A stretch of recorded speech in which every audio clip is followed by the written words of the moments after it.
Enfin, la trêve internationale touche à sa fin et le PSG peut se tourner vers la réception de Clermont ce samedi pour le compte de la cinquième journée de Ligue 1.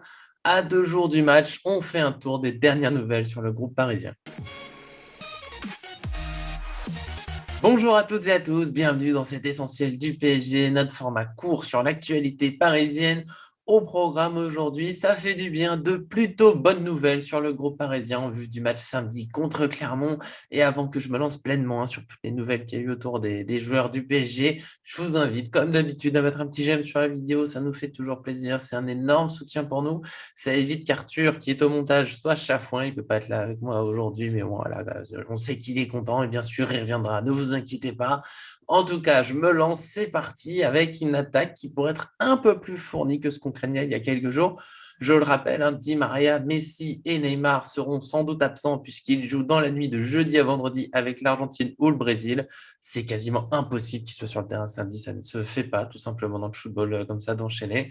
Et donc on craignait qu'il n'y ait un peu personne puisque Kylian Mbappé, attaquant de 22 ans, a été touché au mollet le 1er septembre contre la Bosnie. Il a dû quitter le rassemblement de l'équipe de France pour être plus prudent. On pouvait craindre qu'il soit forfait, mais il vient cette semaine finalement, ce jeudi. Là, l'espoir qu'il soit prêt, c'est pas encore sûr. Mais on l'a vu reprendre l'entraînement collectif ce jeudi matin. Donc, il y a quand même la possibilité. Il n'a pas été absent longtemps. En général, il est plutôt en forme. C'est le jeudi, là, le vendredi ensuite pour se préparer. C'est pas encore sûr, mais on peut moins espérer qu'il soit présent. C'est déjà pas mal pour fournir un peu l'attaque où il manquait des joueurs. Il y a aussi un petit espoir finalement pour Mauro Icardi qu'on pensait plus ou moins forfait. Il n'y avait plus trop de nouvelles. Il a été touché à l'épaule le 20 août contre Brest et était absent pour 3 4 semaines. Le PSG avait donné cette indication et n'a plus rien dit après. On l'a vu reprendre la course sur le terrain il y a plusieurs jours. Et là, il a repris en fait l'entraînement avec le groupe dès mercredi. Alors du coup, on peut avoir un petit espoir. Il était absent un peu plus longtemps, mais il a repris le mercredi. Alors peut-être qu'il va pouvoir être prêt. Il a pu faire quasiment toute la préparation du coup jusqu'à sa blessure. Il y a moyen qu'il soit au moins dans le groupe, peut-être pour être remplaçant, si vraiment il manque une arme offensive, parce que sans eux, il manquerait beaucoup, beaucoup de joueurs. Il resterait globalement Draxler et Garbi dans les joueurs qu'on a l'habitude de voir. Mais il a été noté, notamment par Le Parisien, que c'est Sékou Yansane qui pourrait profiter des absences des Sud-Américains pour se montrer un peu. L'attaquant de 18 ans, il est arrivé en janvier dernier en provenance de Dijon. Il pourrait être convoqué pour étoffer le groupe. En tout cas, il a participé aux entraînements avec le groupe professionnel. Peut-être qu'il pourra sa chance, même si Icardi et Mbappé sont finalement là. On pourrait y avoir un peu de gestion. Donc peut-être que voilà, ça sera un nouveau Tissier parisien à voir sur la pelouse. Pour plus de certitude, il faudra attendre ce vendredi, avec notamment la conférence de presse du coach Mauricio Pochettino, le point officiel sur le groupe qui est d'habitude publié juste avant ça. Nous, on fera le maximum pour tenir au courant, notamment le jour même avec le point sur le groupe et la proposition de notre équipe parisienne. Avant ça, attention, ce n'est pas fini pour aujourd'hui, puisqu'il y a quelques autres bonnes nouvelles. Ça me fait du bien. J'ai surtout eu des mauvaises nouvelles à vous annoncer ces derniers jours. Et là, voilà, un peu de positif, ça fait du bien, ça donne le sourire, même si je suis un peu malade.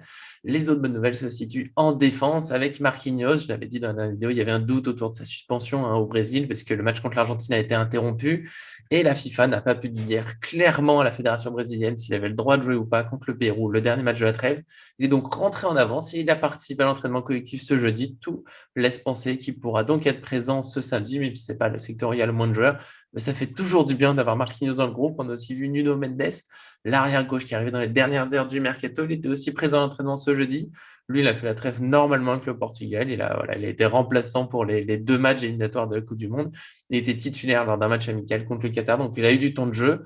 Pour l'instant, dans la presse, c'est pas encore dit qu'il sera forcément sur le terrain, mais c'est quand même envisageable, puisque justement, il a pu jouer pendant la trêve, il a l'air plutôt en forme.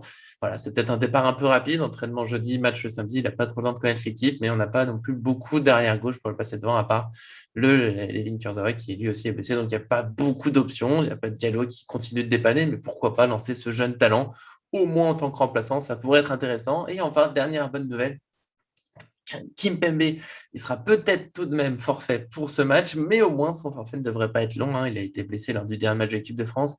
Un souci au tendon d'Achille, mais il est indiqué ce jeudi que ce n'est seulement qu'un coup. Donc normalement, c'est une absence de quelques jours, puis il reviendra.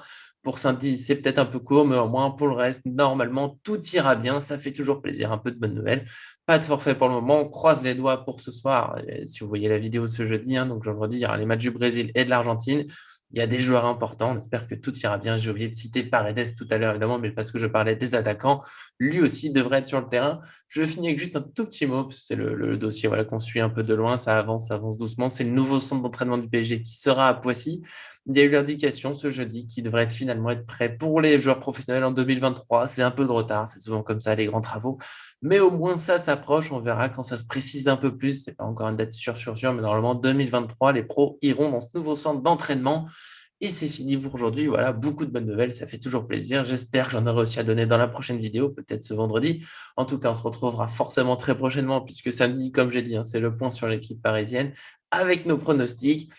Abonnez-vous en activant la cloche pour être sûr de ne rien manquer. Encore une fois, le petit j'aime pour nous soutenir, ça fait toujours plaisir. En plus, quand j'apporte autant de bonnes nouvelles, je pense que ça le mérite quand même. Et puis, forcément, comme toujours, merci à tous ceux qui nous suivent et à très bientôt sur cette chaîne.